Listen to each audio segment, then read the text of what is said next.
l'industrie du futur, je vais la présenter comme un système complexe, un peu comme ça a été présenté dans le deuxième exposé, c'est-à-dire d'un système dans lequel on ne va pas être capable d'avoir une modélisation complète de son fonctionnement, mais on va être capable de représenter ses composants, et à partir de la représentation de ces composants, d'être capable d'avoir une image globale du système. Alors c'est une approche qui est plus bottom-up, réductionniste plutôt que systémique. Donc pour ça, on doit être capable de répondre à un certain nombre de challenges, donc qui doivent être des challenges numériques, dans lesquels on va mobiliser des compétences en termes de modélisation, de coordination, d'interopérabilité et de sécurité. On va avoir également des challenges au niveau de l'humain. C'est des systèmes qui ont pour fonction d'être durables, donc de s'inscrire dans une démarche qui va faire en sorte que l'environnement ne va pas trop en pâtir, voire en bénéficier. Et enfin, c'est un environnement particulier qui a ses propres règles, ses propres modes de fonctionnement qu'il faut connaître. Et donc, il y a un certain nombre de challenges thématiques. Donc, il va y avoir tout ce qui va être lié à l'environnement, tout ce qui va être lié à la science des données, l'intelligence artificielle, le numérique, avec également la cybersécurité de des objets. Et enfin, tout ce qui est lié à l'humain, avec les sciences humaines et les sciences économiques. Donc on voit que c'est des domaines qui reposent sur des expertises qui sont quand même un petit peu hétérogènes, et pour lesquels il faut être capable finalement de proposer un discours commun et une approche qui va être commune dans la résolution des problèmes que l'on va avoir à traiter. Une plateforme technologique qui est, dans laquelle en fait on va développer un certain nombre de composants, donc ça peut être des composants technologiques liés à l'intérieur des objets, et on va également les intégrer dans des systèmes numériques qui vont permettre d'aller de la collecte des données jusqu'à la prise de décision au niveau de ces objets connectés. Ça peut être utilisé pour faire de la logistique, notamment, ou la coordination de robots au sein d'une usine. Et on va développer des systèmes qui nous sont propres et que l'on va essayer de mettre en œuvre et d'intégrer dans des domaines particuliers qui sont donc l'industrie 4.0, mais également la gestion des territoires, donc à travers l'Active Factory ou la plateforme territoire. Donc l'Active Factory, ensuite il y a une démarche pédagogique, parce qu'à travers cette plateforme, on va être capable d'avoir des cas d'usage réalistes pour l'enseignement des différentes matières, je dirais, des différentes problématiques qui sont autour de l'usine du futur.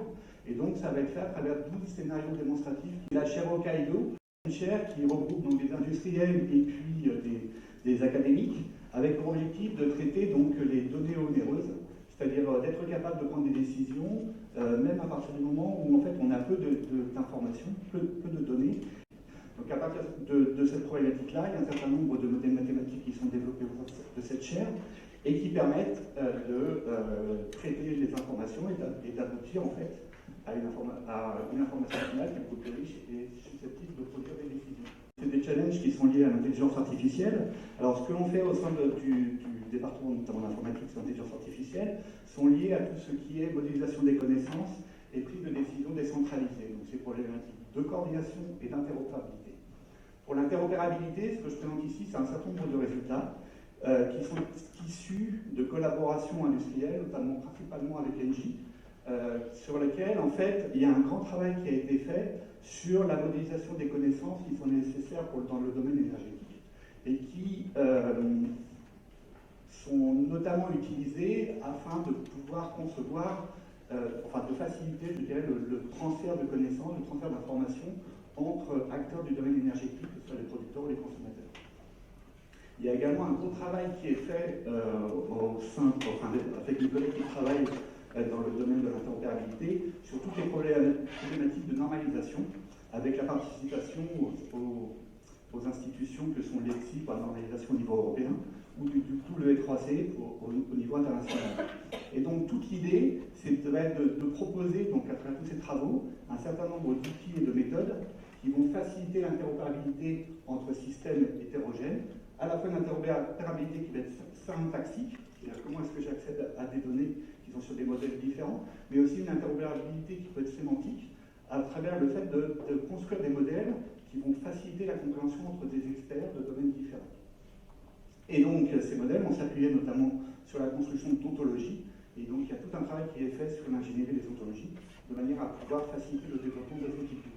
Tout ce qui est la prise de décision décentralisée, et comment est-ce qu'on fait pour coordonner la prise de décision qui est prise par des entités qui ont chacune leurs objectifs, leur propre contexte et leurs propres moyens d'action en quelque sorte. La question qui se pose, c'est comment est-ce que l'humain finalement va s'adapter à cette évolution. Sur ce transparent-là, c'est plutôt le positionnement de l'humain en tant que entre guillemets, bénéficiaire de cette transformation. Comment est-ce que l'on fait en fait pour développer de nouveaux business models autour des jumeaux numériques? Donc ça veut dire qu'on a de nouvelles capacités de traitement de l'information et de prise de décision qui sont liées au développement des jumeaux numériques. Comment est-ce que l'on peut travailler autour de ça pour créer de la valeur? Et en fait, c'est un outil qui permet d'aider à la conception de systèmes complexes et de le faire sans avoir de compétences technologiques très pointues, mais de le faire de manière facilitée.